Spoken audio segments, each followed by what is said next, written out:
Kila uendako Mungu akupe kushinda yoyoyo. Wewe kushinda, wewe kushinda. Kila uendako Mungu akupe kushinda. Wewe kushinda, wewe kushinda. Kwenye huduma yako Mungu akupe kushinda yoyoyo. Wewe kushinda, wewe kushinda. Kila uendako Mungu akupe kushinda. Kwenye maisha yako wewe kushinda, kwenye kazi yako wewe kushinda yoyo. Wewe kushinda, wewe kushinda, wewe kushinda. Mungu akupe kushinda. Usishindwe na jambo lolote, Mungu akupe kushinda. Mbele ya adui zako Mungu akupe kushinda yoyo. Wewe kushinda, wewe kushinda. Kila uendapo Mungu akupe kushinda. Wewe kushinda, wewe kushinda. Kila uendako Mungu akupe kushinda yoyo. Wewe kushinda, wewe kushinda. Kila uendako Mungu akupe kushinda.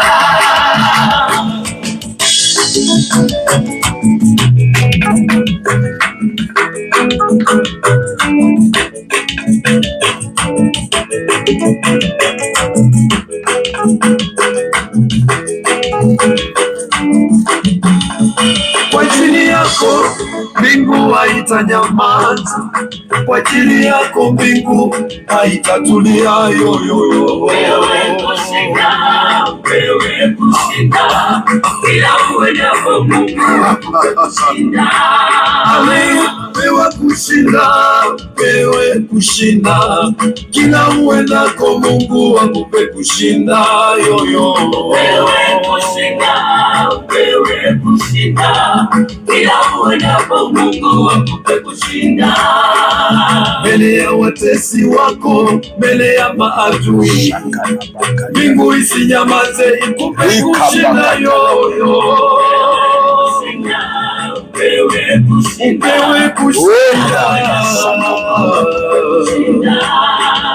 Kila uombalo Mungu akupe kushinda. Kila umfanyalo kwa mikono yako pokea kushinda yoyo. Wewe kushinda. Haleluya.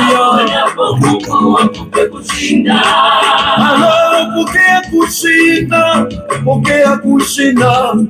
Kwa jina la Yesu upewe kushinda yoyo. Wewe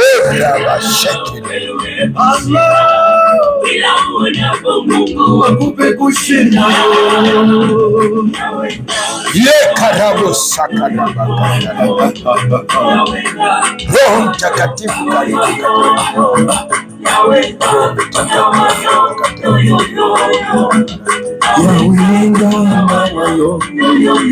Ninaomba neema yako Bwana, ninaomba neema yako Bwana.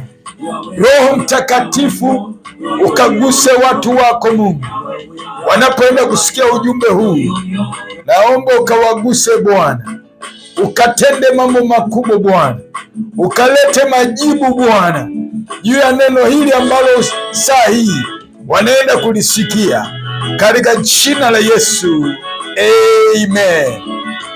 Ndugu yangu mpendwa, ninakualika tena katika kipindi pendwa ambacho ninakuletea katika mfululizo wa masomo ya siku za mwisho. Ninaitwa mchungaji na mwinjilisti George Musa, au kipenda Bishop George Musa Preacher. Niko huku kusini mwa Tanzania, ninapatikana huku karibu na boda ya Mozambiki. Ninamshukuru Mungu kwa ajili ya neema hii tena kunipa nafasi hii kuendeleza katika masomo yangu. Kama utakuwa unafuatilia kwenye mtandao, Ninazungumzia tena kuhusu habari za masomo haya msingi kwa watoto wa Mungu lakini sio kwa watoto wa Mungu na watu wote walioko duniani. Ni muhimu kuyajua, hata kama utakumbana nayo mambo, ujue kwamba kuna mtumishi wa Mungu anaitwa George Musa alizungumza habari hizi. Kwa hiyo kipindi hiki ni kukaribishe tena ndugu yangu mpendwa, karibu sasa tuungane kwenye neno hili. Leo nitaenda kwenye kipindi tunachokianza, tunazungumza baada ya kanisa kunyakuliwa au watoto wa Mungu kunyakuliwa, kuna nini kitakachotokea duniani? Maana Mungu atawanyakua watu wake, na tuliona tangu Agano la Kale kipindi cha Nuhu, Mungu alimlinda Nuhu. Nikazungumza kwa mapana na marefu kwamba Mungu anapokuja kuadhibu mahali hawezi akawachanganya waovu na watenda wema, yaani hawezi kuchanganya. Mungu huwa anaandaa mazingira fulani ya kuwalinda watu wake. Kwa hiyo kipindi cha dhiki kuu Mungu atawaondoa watu wake kuwahifadhi, na kama ilivyo sasa, kama ilivyo kipindi cha Agano la Kale, kipindi kile cha Nuhu, Mungu alipoona maovu mengi yametendeka, akamwambia Nuhu, tengeneza safina. Na safina hii kwa sasa ni mtu kuwa ndani ya Yesu. Akikaa ndani ya Yesu anakuwa yuko salama. Wakati wa unyakuo huyu mtu atanyakuliwa juu na kuhifadhiwa wakati Mungu anateremsha ghadhabu ya Mungu hapa. Na nimezungumza huko sana nyuma, fuatilia masomo yangu mengi.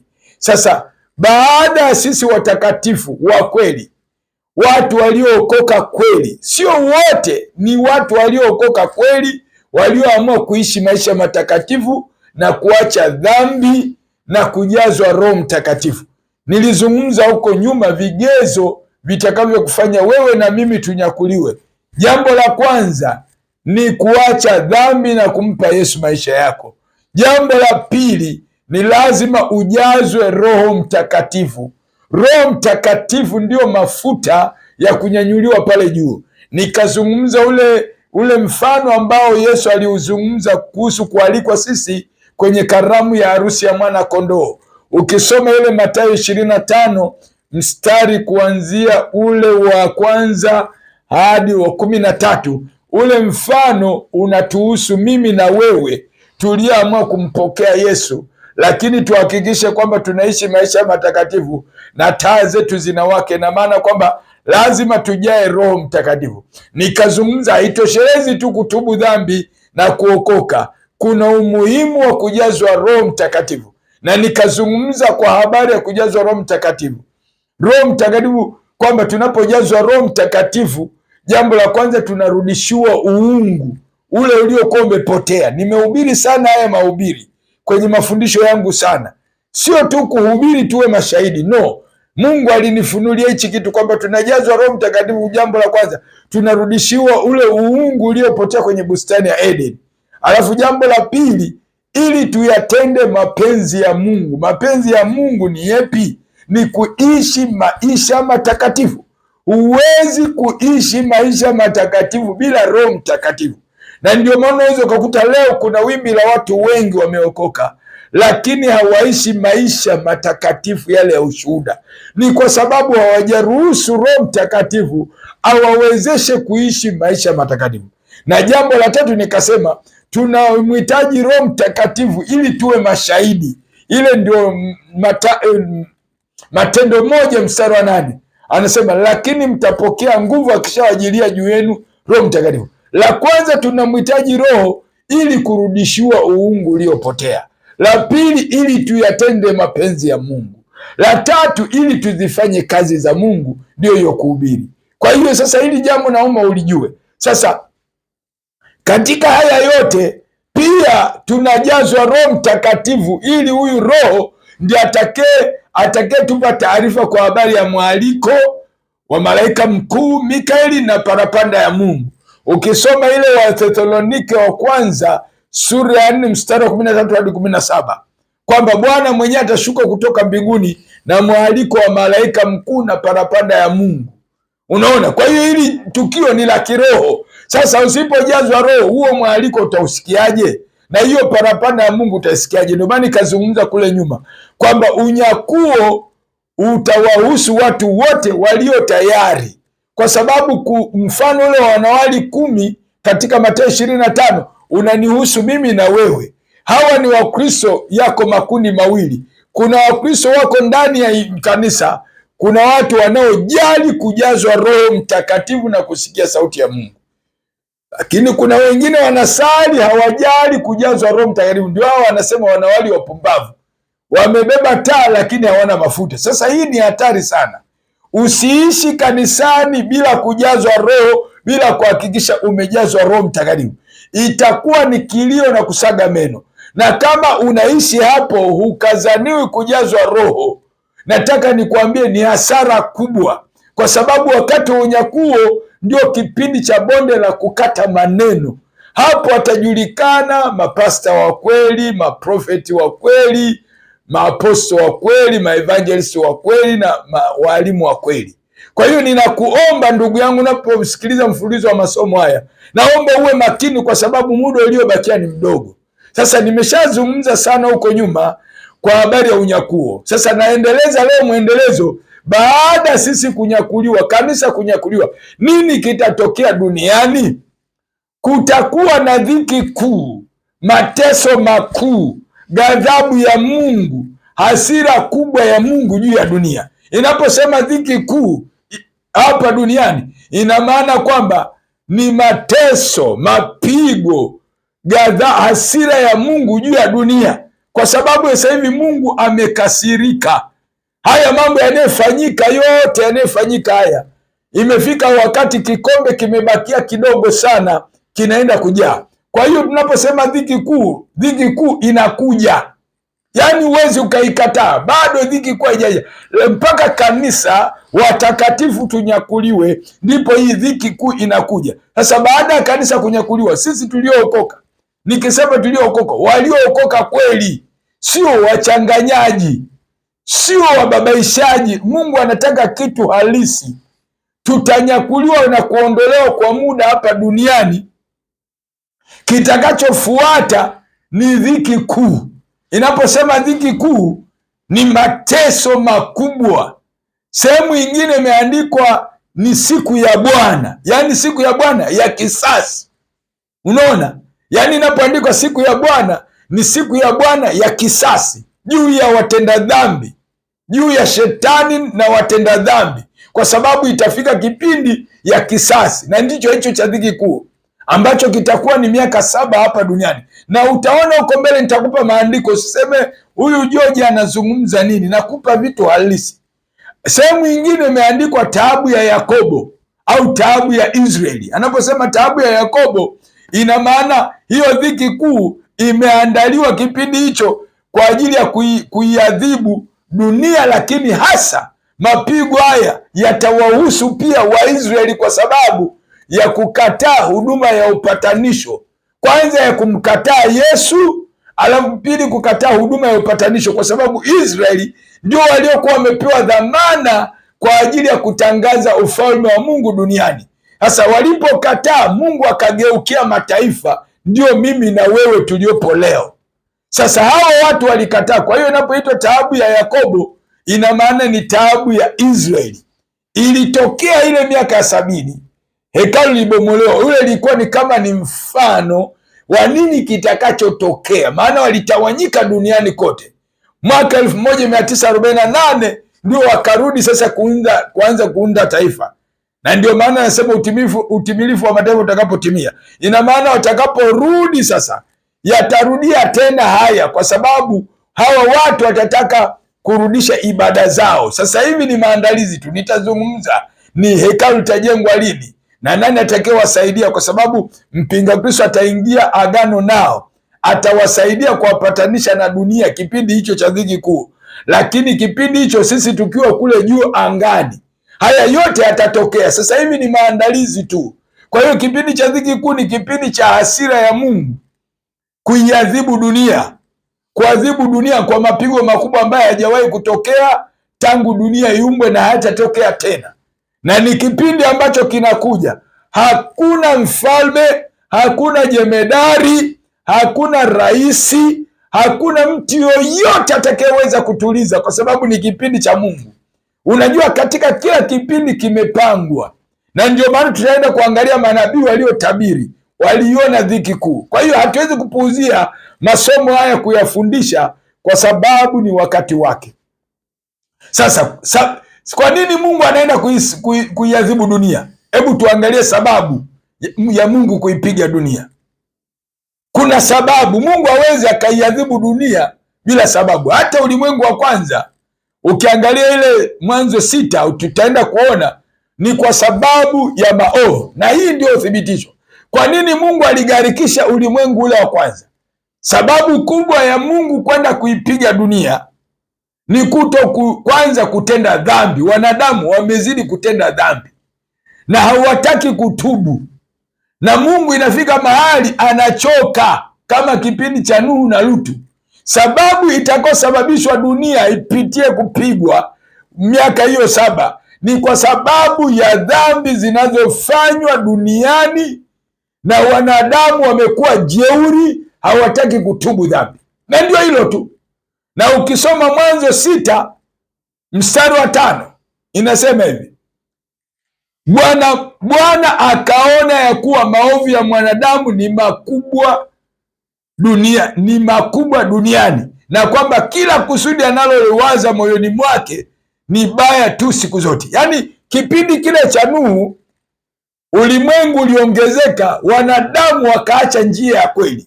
Sasa anasema Mungu akaona maovu, yaani dhambi za mwanadamu ni kubwa mno duniani, na kwamba analowaza kila siku ni mabaya tu, na ndivyo ilivyo sasa hivi. Kwa hiyo sababu ya Mungu kuipiga dunia kwa mapigo makubwa ni kwa sababu ya dhambi, na watu hasa hawataki kutubu dhambi. Tunahubiri, tunawaambia watu waache dhambi, lakini hawataki kutubu. Kwa hiyo Mungu ataipiga dunia kwa sababu ya dhambi tu, hamna kitu kingine. Na watu kwa sababu ni jeuri, watu hawataki kutubu dhambi.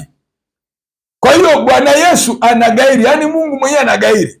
Ukisoma mstari wa 6, hiyo Mwanzo hiyo 6 mstari wa 6 hadi wa 7 inasema hivi: Bwana akagairi kwa kuwa amemfanya mwanadamu duniani. Yaani kipindi hicho Mungu atagairi huruma zake.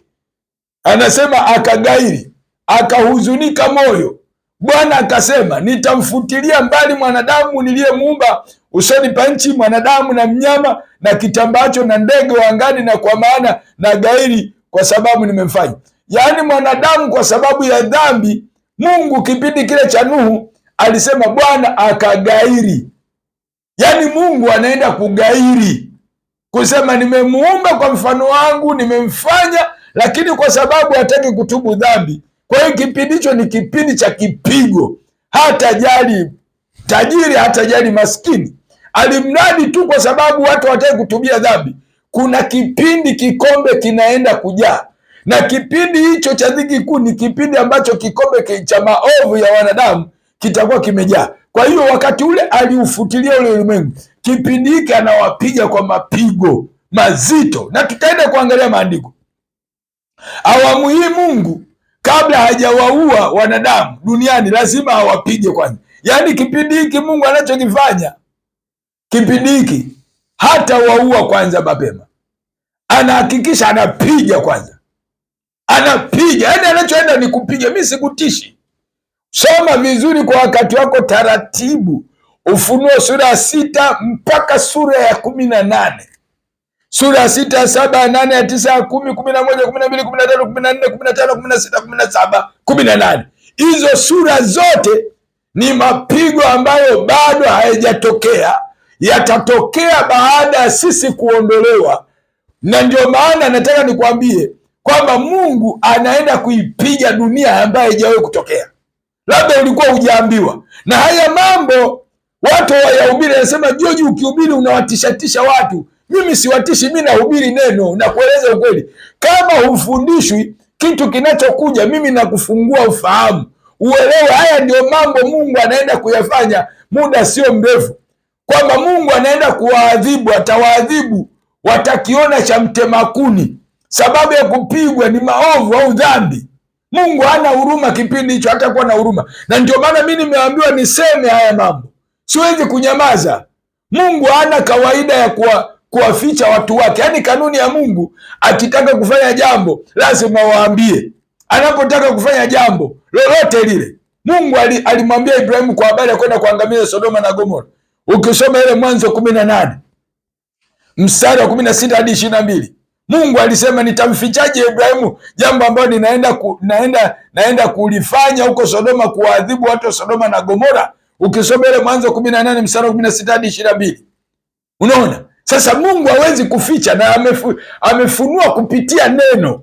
Yaani amepitia Yesu ndio anafunua hizi siri na Roho wake Mtakatifu. Na ndio maana Mungu amesema tuyafichue, tuyaweke wazi, ni mambo gani yanaenda kutendeka. Sasa yatakapokutokea hutakuwa na sababu, kwa sababu hata hapa tunapofundisha inawezekana ufundishe kule kanisani ukaambiwa haya ni mafundisho ya kutisha, lakini nataka nikwambie mafundisho halisi na yanayotakiwa katika kipindi hiki cha siku za mwisho. Kama huambiwi mambo yanaenda kutokea, ndio nakueleza sasa hivi kwamba dunia inaenda kupigwa. Hii sio mahali salama pa kuishi. Unapoishi hapa, ishi kwa ujanja, unajenga, unafanya kazi ya Mungu, unajitakasa, unaishi maisha marefu. Ndio tunavyoishi sasa hivi. Na utaona hiyo Mwanzo 18:16 hadi 21, sababu ya Sodoma kuipiga Sodoma na Gomora ni dhambi tu. Na hao walienda mbali zaidi. Yaani hao watu wakawa wanalawitiana. Ushogo lianzia hapo. Ulawiti, usagaji, uchawi. Yaani kulikuwa na uchawi Sodoma na Gomora. Kulikuwa na ushoga. Yaani hayo mambo ya ushoga, wanaume kuwaingilia wake zao kinyume na maumbile, au wanaume kwa wanaume, hayakuanza leo. Na hata tunapozungumza sio unyanyasaji, tunazungumza kweli. Mungu alichoma miji ya Sodoma na Gomora sababu ya dhambi ya ulawiti na ulawiti. Na ndio mambo yaliyokuwa umetokea. Na Biblia imesema na uviraji na vitu vingine. Ingawa ukizungumza unaonekana kama tu, lakini ndio halisi. Waligeuza matumizi ya asili. Wanaume wakawa wanaingilia wake zao kwa kinyume na maumbile. Labda nikueleze kitu kimoja. Haya mambo mimi nimekutana kwenye huduma hii kwa miaka hii. Nimewakanseli watu wengi sana. Kulikuwa na mama mmoja, labda nikupe ushuhuda kidogo. Huyu mama aliolewa vizuri sana. Alikuwa amezaa na watoto na huyo mwanaume. Na amekaa kwenye ndoa muda mrefu. Yule mama akaja kumjua Yesu. Lakini yule baba akawa anaendelea na mchezo wake, kwa sababu alianza naye akiwa binti. Yaani amemuoa, mwanaume amemuoa mtoto wa watu. Ameenda naye, amezaa naye, lakini akawa anamwingilia kinyume na maumbile. Ameenda naye mpaka watoto wamekuwa wakubwa. Yule mama akafika mahali akaona ni mateso, akaamua kuokoka. Alivyoendelea kuokoka, amezunguka Tanzania mikoa mbalimbali, akahamia hapa Mtwara. Alipohamia hapa Mtwara, yule mama akawa anaendelea. Yule baba kwa sababu amekuwa mwathirika. Unajua ukisha kufanya hivi vitu unakuwa mwathirika kisaikolojia. Unaona? Akawa ni mwathirika. Kwa hiyo akawa anaendelea kumwingilia. Sasa mama anaogopa kwa habari ya kuachika ndoa. Lakini mama ilifika hatua ni mbaya mno. Siku moja nikawa naeleza athari za kuingiliwa kinyume na maumbile. Na nikatoa na maandiko nitakupa, usiseme huyu mchungaji anazungumza kinyume. Nikaambia dhambi iliyowachoma watu Sodoma na Gomora ni usagaji, ulawiti, watu kuingiliwa kinyume na maumbile. Wanaume kwa wanaume wanaingiliana, wanawake kwa wanawake wanasagana. Maana kama wanaume waliona wanawaingilia waume wenzao, na wanawake nao wakageuza wakawa wanafanya wenyewe. Unaona? Na wanaume nao wanawaingilia wake zao kinyume na maumbile. Yaani sehemu ya choo ambapo Mungu alivyomuumba mwili, mtu ndiye anamwingilia huko. Ni kitu hatari sana. Na ndio kitu kinachofanyika duniani. Sio Tanzania tu, duniani kote. Na hii ni ibada ya shetani, nitakueleza. Hii ulawiti ni ibada ya Lucifer. Unaona? Hii ni ibada kabisa. Katika ulimwengu wa giza wa kiroho kuna mambo yanafanyika. Kama unaingiliwa kinyume au unafanya, hauko salama, uko connected na Lucifer, uko connected na shetani. Na kama unafanyiwa hivyo vitu unakubali, Nataka nikuambie, uko kwenye ulimwengu wa roho, uko connected na kuzimu. Watu wote wanaofanya hivi ni ibada ya Lucifer, na ndio maana sasa hivi anachokifanya kwamba kutaka kuhalalisha wakati wa dhiki kuu, hivi vitu vitakuwa vinafanyika hadharani. Unaona, hadharani, wakiona watu kama ni kitu cha kawaida, ili kumpendezesha Lucifer, shetani. Na ndio maana ulawiti na usagaji vinapitishwa kama ni ajenda, na hii ajenda ni ya waabudu shetani.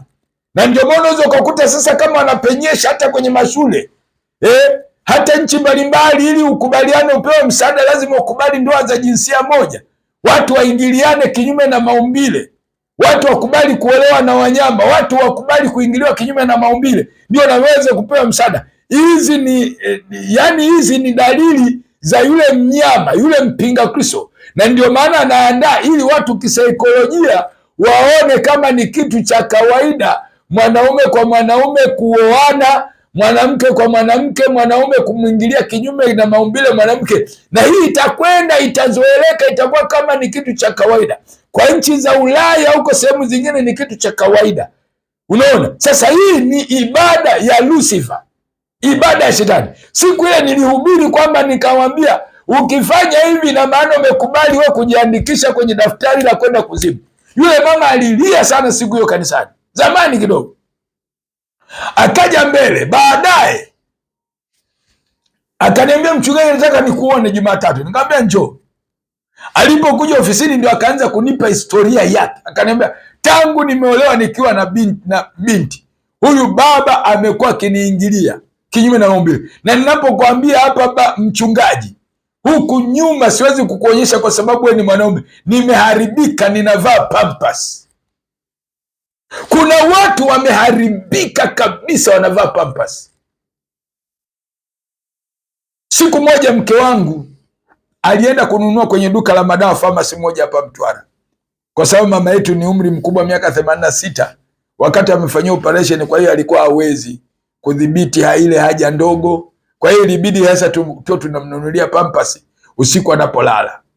Sasa alipoenda pale akauliza, mbona hizi pampers zinakwisha? Anasema, akaambiwa, mama mchungaji, pampers zinakwisha, mabinti wanaongoza kununua pampers hapa. Akasema yule famasia yule akamuuliza siku moja binti mmoja, kwa nini nyinyi mnanunua? Ananiambia, dada, tuna mateso, usituone tunapendeza hivi, tumeharibiwa nyuma, ndio maana unaona pampers zinaisha. Tumeharibika, bila pampers tutapata aibu, kinyesi kinatoka tu. Na haya ndio mambo yanayotokea sasa hivi kwa watoto wetu. Sasa kwa nini tusiyaseme? Akamwambia, mama, ndio wanaoongoza kununua mabinti wameharibiwa. Aliponiambia mke wangu nilihuzunika sana, nikakumbuka historia yule mama. Nikamwambia, unakumbuka mama historia yule mama niliyomwambia? Sasa yule mama kilichotokea, nilimsaidia. Nikamwambia, mama, sikia, kwa namna hii wewe umeamua kutubu dhambi na bado unaendelea na kukubaliana na ushetani huu, utakwenda mbinguni. Kwa sababu maandiko yamesema walawiti wafiraji hawataona ufalme wa Mungu. Na maandiko yapo. Wakorinto walikuwa na desturi hii. Tutaona maandiko kule.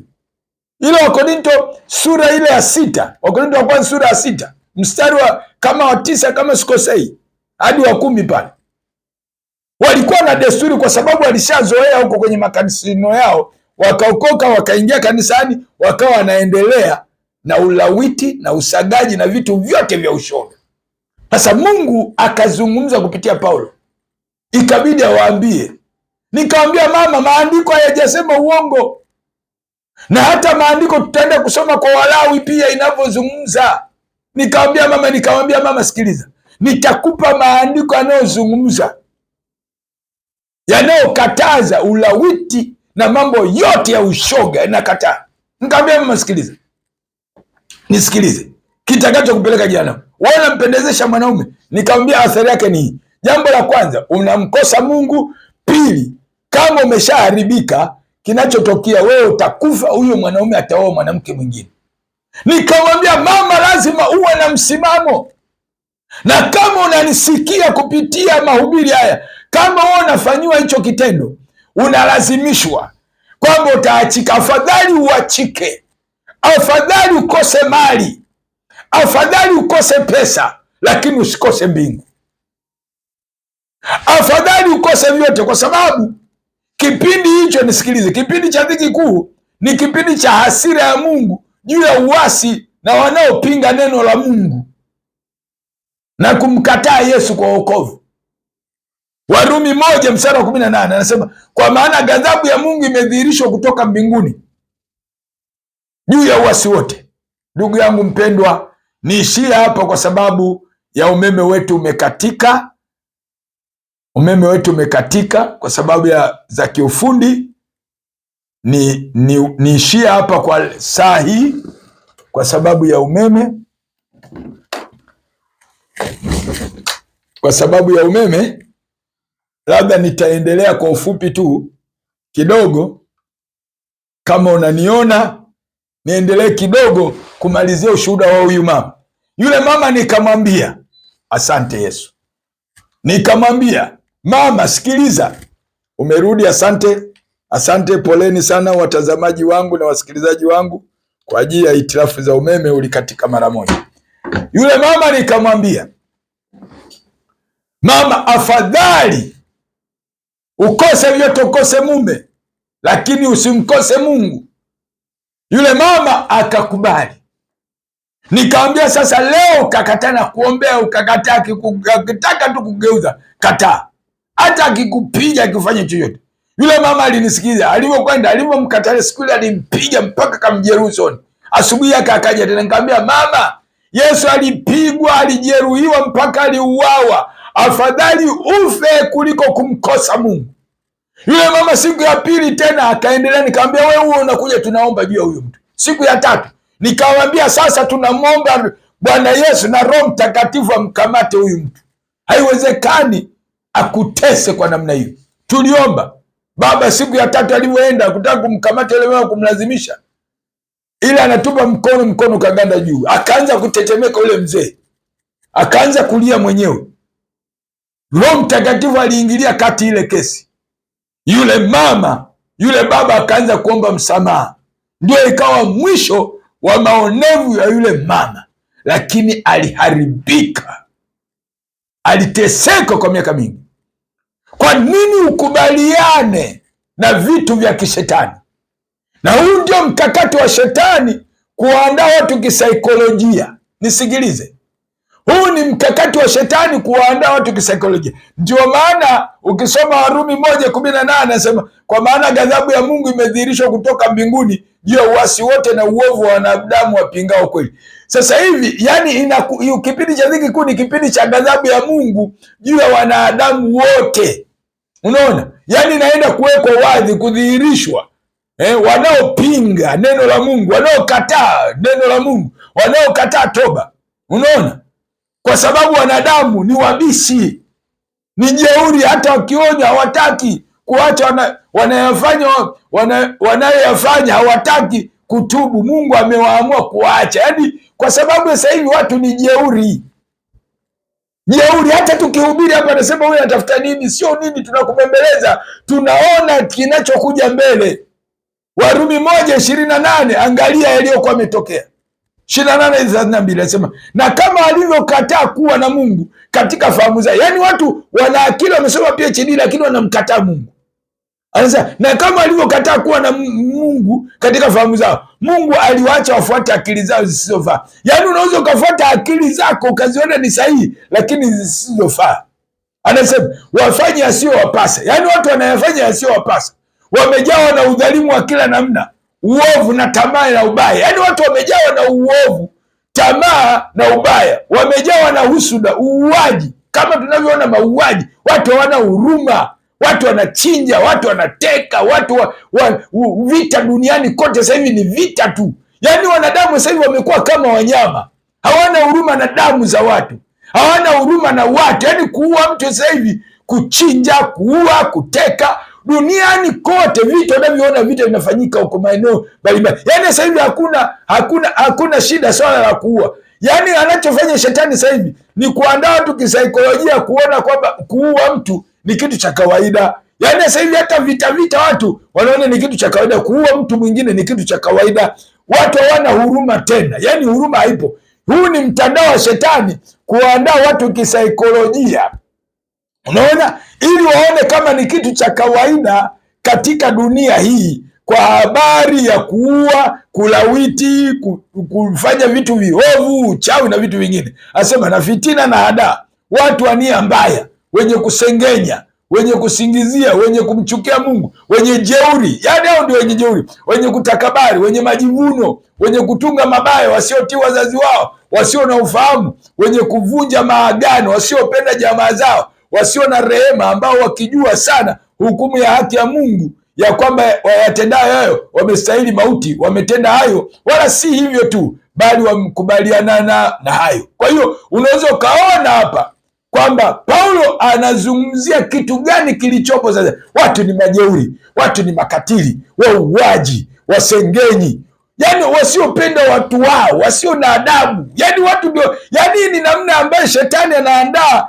ulimwengu wake wa miaka hiyo 7 atakapotawala. Hivi ni vitu vya kawaida, ndio maana watu wamebadili kila kitu. Wanawake wanaingiliwa kinyume na maumbile kama nilivyosema, na wanaume pia, na wanawake wanasagana. Ndio maana Mungu amewacha ili awapige. Sasa Mungu sio kwamba haoni. Nisikilize, ukisoma Warumi 1 mstari 26 hadi 27 anasema hivyo Mungu aliwaacha wafuate tamaa zao za aibu. Yaani Mungu alichokifanya sasa hivi, amewaacha wanadamu wafuate tamaa zao za aibu. Anasema hata wanawake wakabadili matumizi ya asili matumizi yasiyo ya asili. Yaani wanawake wamebadili matumizi.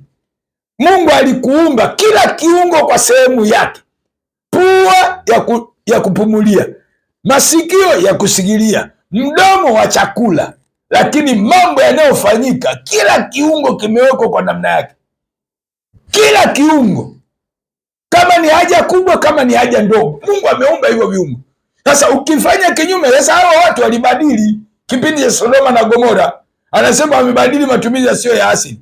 Wanaume nao vivyo hivyo waliacha matumizi ya mke ya asili, wakaokeana tamaa. Ina maana wanaume nao waliacha matumizi ya mke ya asili ya tendo la ndoa, wakawakiana tamaa, wakawaingilia kinyume na maumbile. Na wanaume nao wakaenda na wanaume wakiyatenda asiyowapasa, wakapata nafsini mwao malipo ya upotevu wao yaliyo haki yao.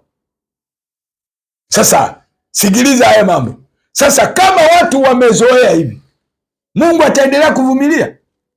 Sasa hivi anaenda kupiga, na mimi nakwambia anapiga. Yaani sasa hivi anapiga. Usalama sasa hivi ni kukimbilia kwa Yesu tu. Usalama sasa hivi ni kuokoka, ni kubadilika. Usalama sasa hivi hakuna ujanja. Hata kama uko kanisani unaendelea na mtindo huu, nataka nikwambie kipigo kipo tu. Yaani kipigo kipo, kisago kipo.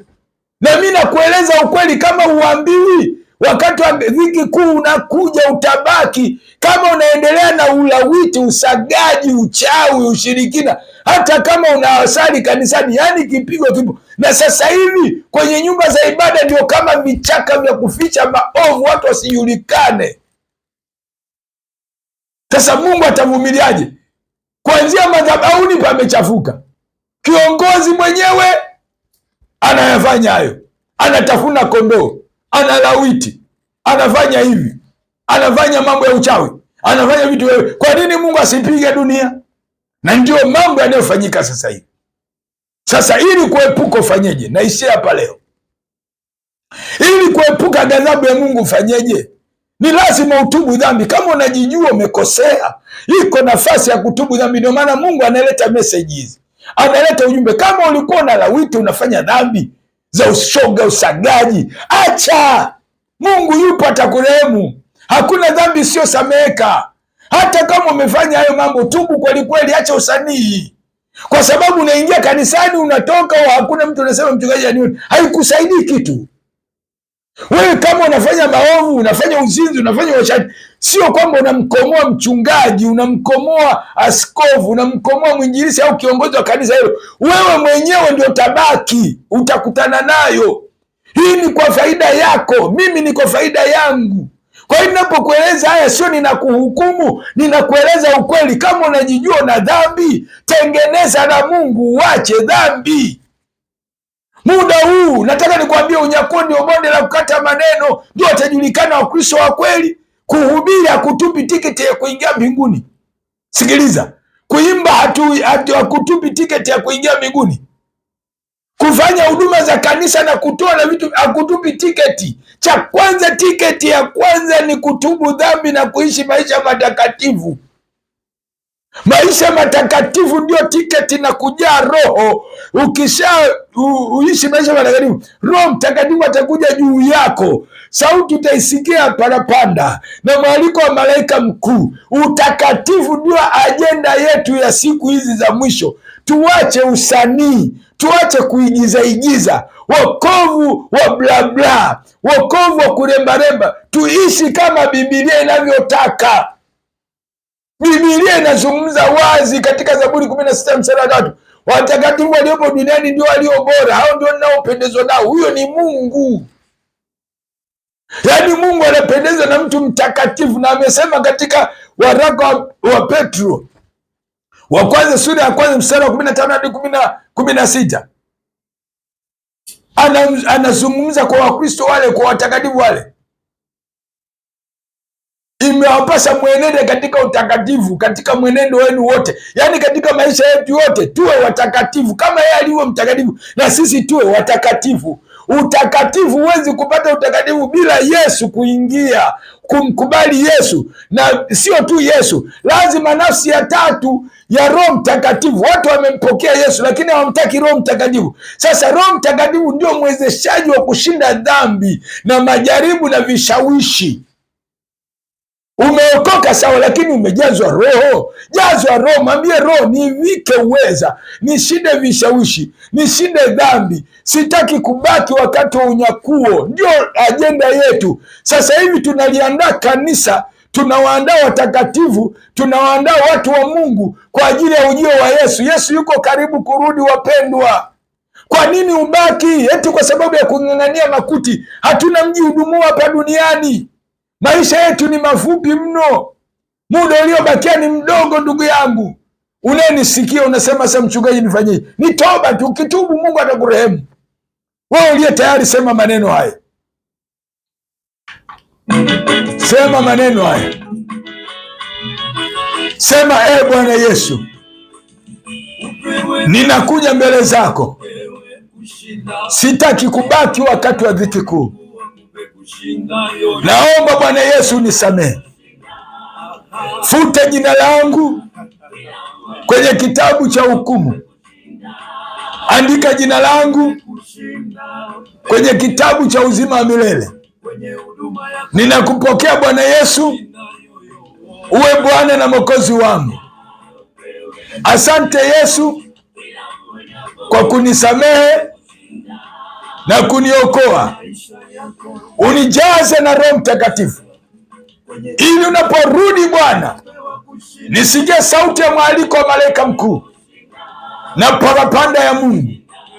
Asante Yesu kwa kunisamehe na kuniokoa. Unisaidie Bwana, uniponye Bwana, unitetee. Asante Yesu kwa kunisamehe na kuniokoa, katika jina la Yesu, amen. Nataka nikuombee sasa. Baba, katika jina la Yesu, wewe ni Mungu mwenye uweza na mamlaka. Angalia watu wao Bwana, wameamua kutubu dhambi zao na kukabidhi maisha yao kwako. Roho Mtakatifu, tembea juu ya watu wao Bwana, tenda mambo makubwa juu yao. Ninavunja kiu ya dhambi, ninavunja kiu ya dhambi katika jina la Yesu. Shetani na malaika zako, achia watu hawa mapepo, majini, wanga na wachawi, achia roho za watu hawa. Ninaomba neema yako, ninaomba uponyaji wako, ninaomba mamlaka yako.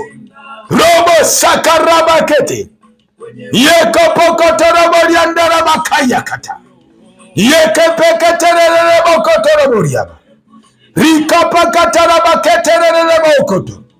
Yesu, wewe ni Mungu. Yesu, wewe mwenye uweza. Yesu mwenye mamlaka. Naachilia uponyaji, naachilia uzima juu yao, rohoni wao wazima, katika jina la Yesu.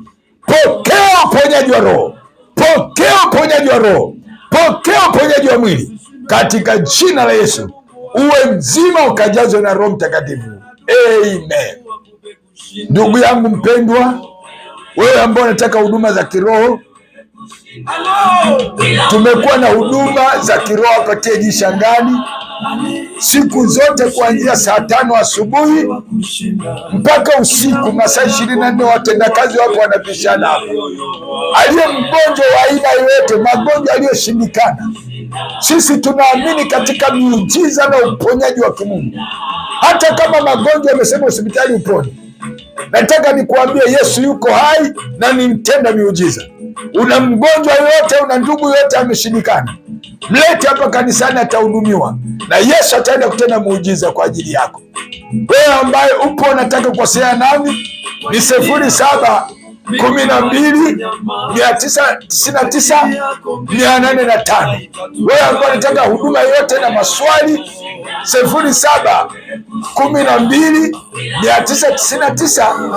0712999805.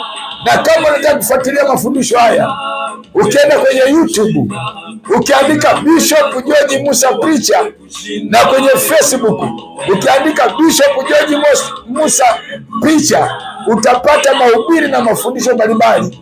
Mungu wa mbinguni akubariki. Shiriki baraka ya umisheni. Wewe gusa kufadhili.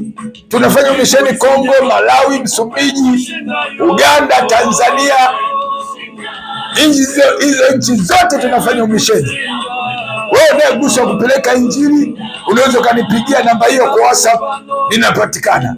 Mungu wa mbinguni akubariki. Tukutane tena kwa mara nyingine. Asante kwa kunisikiliza. Bye.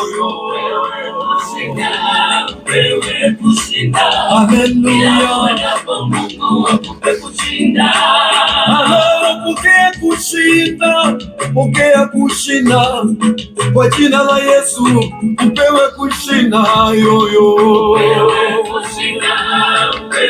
Allah, akupe kushinda